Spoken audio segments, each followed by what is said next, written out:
Hi, I'm Samantha. I've been living here for almost 8 years. It'll be 8 years in March.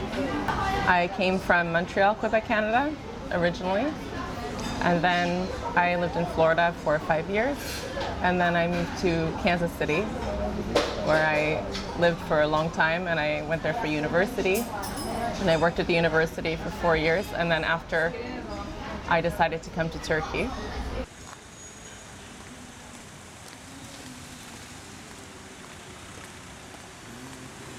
At the university, while I was working there, I was working in the mathematics department, helping with graduate admissions, and I met several Turkish people there. They were students in the department, and one of them asked me to come to her home for a Turkish breakfast. I thought, what's so special about breakfast? You know, for us it's just cereal.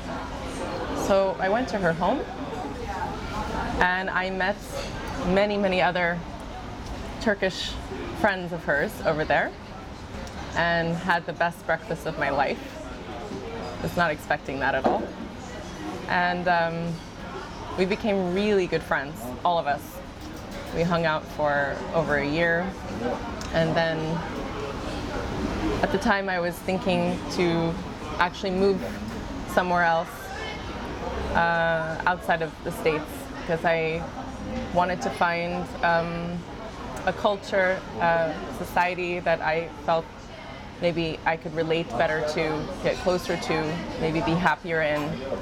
And when I met my Turkish friends, I felt very comfortable with them automatically. We became extremely close very quickly. They were just so giving, sharing, caring, but literally that way. And my friend told me, you know, you're thinking to move somewhere else, but have you considered Turkey? Maybe Istanbul would be a very nice place for you to live. You never know. She said, you know, you don't have any children, you're not married, just you and your dog. You can always decide to move somewhere else if you don't like it. So why not give it a shot? And it kind of put a little idea in my mind, and I decided to try it. And I sold everything that I had, my car, my possessions, and my home. I gave many things away to people that needed things. And I started a whole new life. I found a way to get my dog to come with me to Turkey. That was quite difficult, but I made it.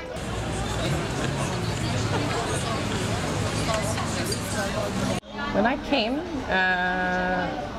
interestingly enough, I didn't feel any kind of culture shock. Although there are a lot of differences here, I felt right at home, right from the beginning. Still do, years later. So when I first moved here, I didn't really know what to expect. I'd never been here for vacation. All I knew was my friends back home and how nice they were. And I wanted to find more people like them, to have more people like that around me, which was why I decided to give it a try, living in Istanbul. And I didn't know the language, I didn't know anything. It was a struggle at first, you know, because actually a lot of people here don't know, maybe they understand some English, but they have difficulty speaking English. So it's hard to communicate in English here, and I knew right away I would have to learn the language if I was going to survive and be able to explain things, understand things, to make my life easier, and also to understand the culture better, to adapt better. I pretty much had to learn the language. And as I was learning, I realized how fun of a language it actually was. Lots of really nice idioms and nice sayings that we actually don't have in English. So it was a very fun language, very flexible language as well.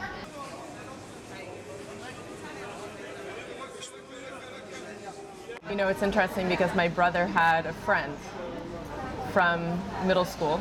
He was an exchange student at his private school there for a year. And they became friends in that 1 year, but they hadn't talked for 20 years, just on Facebook. They were acquaintances. My brother introduced me to them on Facebook, to him, and then he introduced me to his wife. I helped her with some of her English, and we became friends over Facebook at first. And from the beginning, you know, without knowing me, with barely knowing my brother, they kept offering, you know, if you need help with anything, we're always here. You can stay with us, that's no problem, until you get on your feet. They were really treating me like family without even knowing me, or barely even knowing my brother. And it turned out when I came here, I had difficulties where I was living, and they insisted and said, look, we told you, seriously, we're serious, you can stay in our home, it's not a problem. And I said, yeah, but I have a dog, what am I going to do? They said, we love dogs, bring your dog as well, we would love to have you both. And I stayed there, and I was looking for a proper job and a home, and they kept saying, feel relaxed, you know, make yourself at home. I kept trying to give them rent. They kept refusing. They said, absolutely no, we don't accept any rent. Please just stay here until you can get on your feet. We're more than willing to help. They treated me like I was their sister from the beginning, without even knowing me at all, which just blew me away. And it turned out I stayed in their home for about 2.5 or 3 months or so, until I finally got myself a good job and I found a home. And then even when I found that home, their families donated furniture to me, things for my kitchen. They helped me so much. They helped me with preparing the house. I mean, they were such good people to me, and even to this day, we're still very close. And they have a son who is now like my nephew. I was so incredibly lucky to have them in my life. And just not just them, but also so many other people without even knowing me. They were so willing to be open and helpful, to understand things, to find things, to settle things. In fact, I have a very close friend who you will meet later today. She helped me with so many things, everything from managing my, you know, finances to figuring out my working permit situation, everything. I mean, just incredible how much time people willingly give here just because they want to help, just because they want to be caring, and they're just always thinking about other people, and they're always willing to help without considering their own personal time or energy, and they never expect anything in return. I mean, they're just good-hearted people, pure good-hearted people.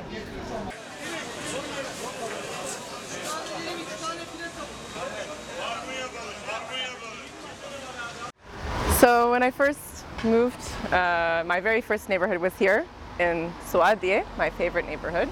And here I have my kebab restaurant and lahmacun Turkish pizza.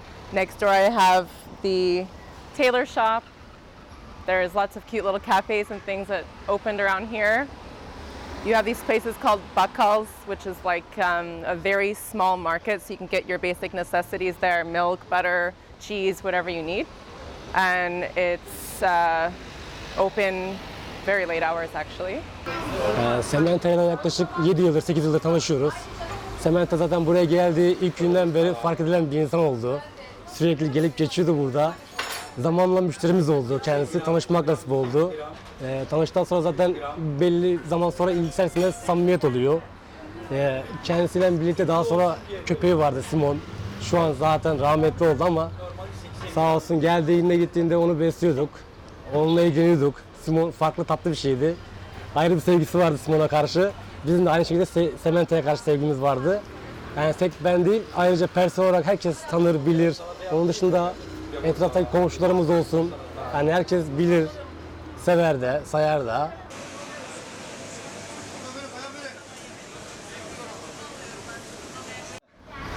Yani ben hala hatırlıyorum, yani her zaman Simon buraya geldiğinde Evet. Sürekli döner verdiriyor yani köpeğimde. Ya Hazır mısın? Simon doyacak gibi değildi yani mübarek, vallahi hiç doymuyordu, çok aç gözlüydü yani o derece. Çok aşırı yiyordu. Ama zayıf bir şeydi, küçücük bir şeydi bir de. Çok zayıf.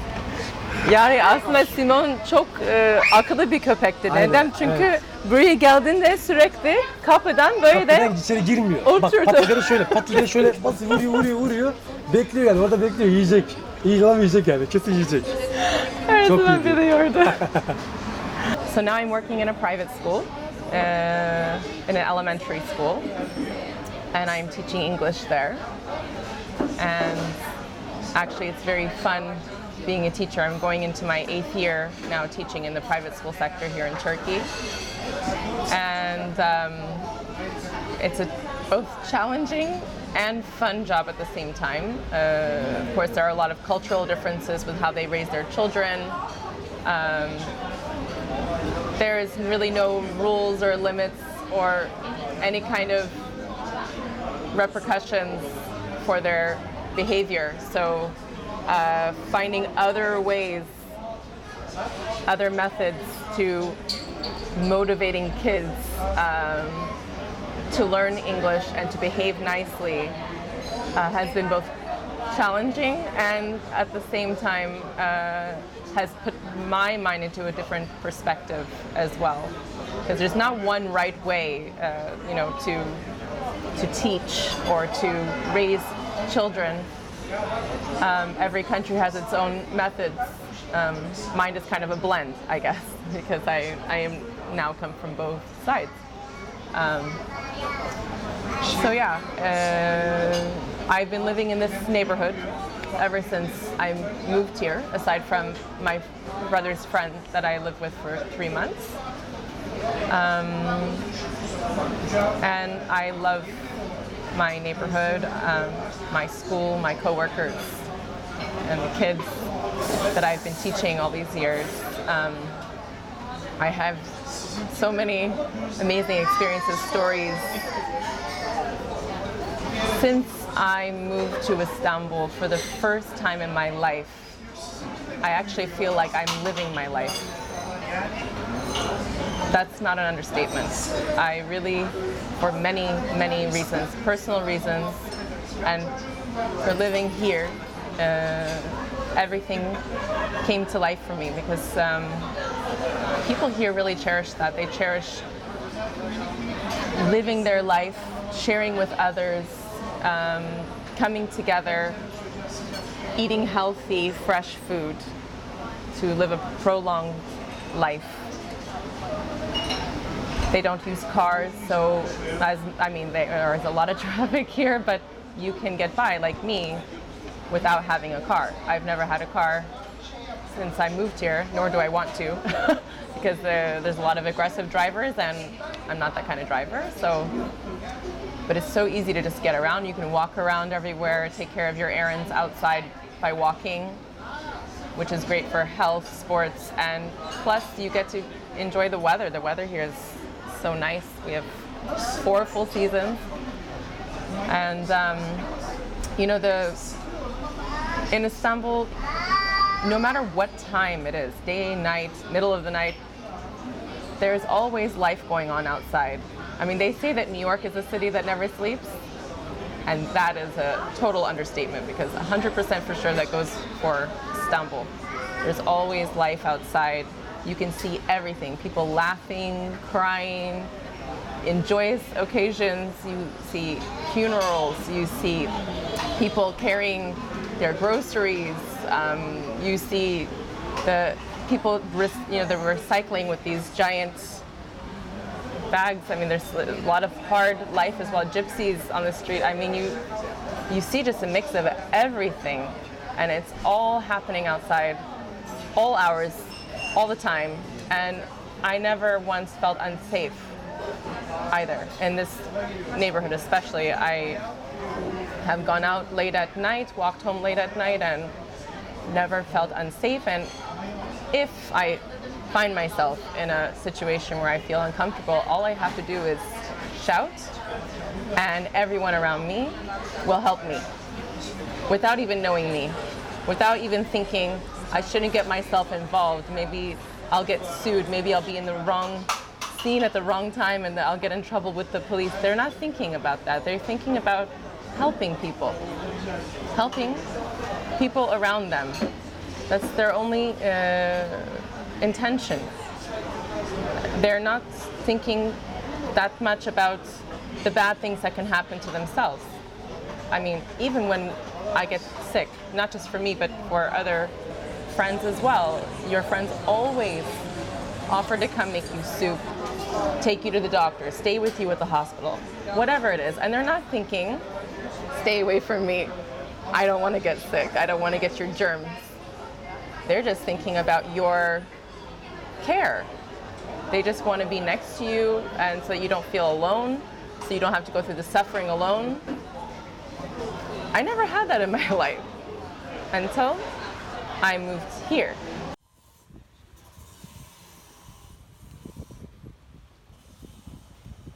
Biz birbirimizi 7,5 yıldır tanıyoruz. Değil mi? Evet. Aslında 8 yıl da olacak değil mi? Ya Mart'ta falan böyle. Mart'ta. Çünkü sen benim ilk arkadaşım gibi oldun aslında. Yani ilk geldiğimde değil mi? Evet. Birkaç ay sonra biz tanıştık. Evet. Sen hatırlıyor musun peki yani nasıl tanıştık? Evet, hatırlıyorum. Ben o zaman bankada çalışıyordum. Müşteri hizmetleri uzmanıydım. Samantha bankaya geldiği zaman bankada İngilizce konuşabilecek kimse yoktu. Ve onun da yardıma ihtiyacı vardı. Özellikle evinde kullandığı faturaları ödeyebilecek bir otomatik ödeme ve hesaba ihtiyacı vardı. Biz o gün o kadar çok sohbet ettik ki ikimizin ortak bir müzik zevki olduğuna karar verdik. Ve sonra iş çıkışı kahve içtik. O gün bugündür biz Samantha ile yakın arkadaşız. Biz hangi grup ikimiz bahsettik acaba? Söyleyeceğim. Tabii.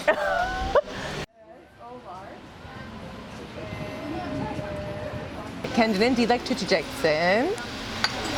Ve İyi bir dilek yap ama. iyi bir dilek yapayım, tamam. Şimdi Türk kahvesi fal bakacağım arkadaşlarım için ama soğumaktan sonra şu anda sadece dilek tutacak. Hadi Tabağı bakalım. kapattım. Bir şey söylüyoruz burada. Neyse halim, o çıksın falim. İçe doğru çeviriyoruz. Gerçekleşmek için. Ve soğusun diye bekliyoruz. Ya da istersen bir kuruş koyabilirsin üstüne daha hızlı soğumak için. So as I was mentioning, I'm always trying to, stay away from bread and pasta and things like that. But sometimes I can't help myself. I have to have some manta. Manta is some Turkish ravioli. They actually make this handmade, So every little teeny ravioli you see in here is made with their hands, and they put a little bit of mincemeat inside, and then they close it up and they make ravioli, and they put Turkish yogurt on top. This is not like yogurt like you have at home. Turkish yogurt is like ice cream. It's like the best thing you can eat. You can eat it every day, take it out of your fridge and just eat the whole thing. But the best topping, aside from the yogurt, is sumac and fresh dried mint. So they're going to be bringing some spices here. We're going to put that on top of the manta and mix it a lot tastier. The tastiest and best thing about manta is this sumac. So I'm going to put this on the top. This is made from actually the shell, the seed of some kind of special plant. It's a very, I don't know how to explain, like a very sour taste, but it makes this very tasty. And fresh mint. And then after you add this, you just mix it up. And afiyet olsun. Going to the bazaar here is actually kind of like a way of life, because in every area, every neighborhood, they have their own bazaar once in a week, every week, rain or shine. And you go there, for example, in my neighborhood in Erenköy, it's on Thursdays. So Thursdays you can go all day until sunset, you can go shopping at the bazaar, and it's actually quite exciting. People are shouting, screaming, and it's, I don't know, very lively. It's something I really enjoy. Unfortunately, I'm working till 6 o'clock on those days, so I can't go as often as I would like to. But when I go, it's actually a lot of fun, and I can get everything from fruits, vegetables, jewelry, household goods, towels, clothing. I found like the most amazing dress of my life just by seeing it outside of the bazaar, and I actually wear it all the time. So if you can make it a part of your daily life, you can make a lot of really great fresh food. Sometimes they even have fresh food that they actually cook there and you can eat at the bazaar, like fresh börek or gözleme, which is like a pancake. It's actually quite delicious. So you can make it a whole day event if you're here for vacation anyway, if you're not working full time. Here, the wedding traditions are amazing, actually. They're a lot more fun than American weddings, in my opinion. But the best part is the gift. So how do people give gifts here? Well, there's only one special way that they give a gift to the couple, and that's with gold. So you go to the shop and you buy yourself some gold from the gold shop. You can't bargain.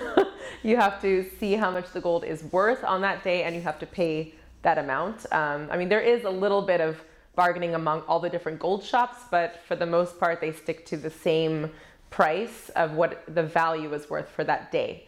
So right now, for example, the dollar has gone way up in a very short time, and as a consequence to that, so has the gold. So the gold has gone way up as well. So, if you're buying gold for a wedding, you end up broke. But if you are having a wedding right now, you end up rich. So you can choose.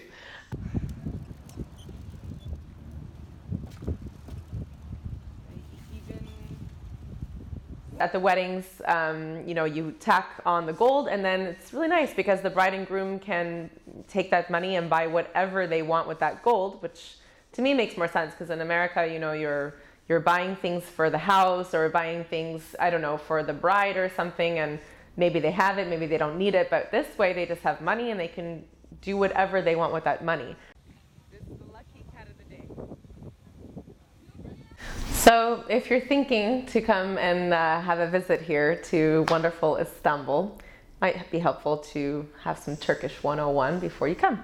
So I'm going to teach you a couple little things here, like merhaba, which is hello, and teşekkür ederim, which is thank you, and nasılsınız, which is how are you. And if you go into a store or you see someone working hard, you should say kolay gelsin, which is like hopefully your work will be easy for you or something. It's a very nice saying you can say when you're walking into a store or, I don't know, talking to a doctor or a teacher or something like that who's working. If someone invites you to their home for a delicious Turkish meal, after they give you the food and you taste it, you can say to them, ellerine sağlık, which is like you made it nice with your hands. So the cook will be happy to hear you say that. And what else? Kolay gelsin, ellerine sağlık. In English, generally we don't say have a nice meal when we're eating. We just don't say anything. But here, like in French, they're using it everywhere for everything. Even if you're, I don't know, drinking something or eating something, anything you are consuming, you can say to someone, afiyet olsun, which is like, bon appétit. And when they're sneezing, this is my favorite one, but instead of just saying the simple bless you, they say something really nice because it's a very communal culture. So you'll find a lot of the things in the language are also communal, like sharing things together, like life. So when someone sneezes, you can say çok yaşa, which means live a long life, and then they respond to you, hep beraber, which is all together. So let's live a nice life all together here in Istanbul.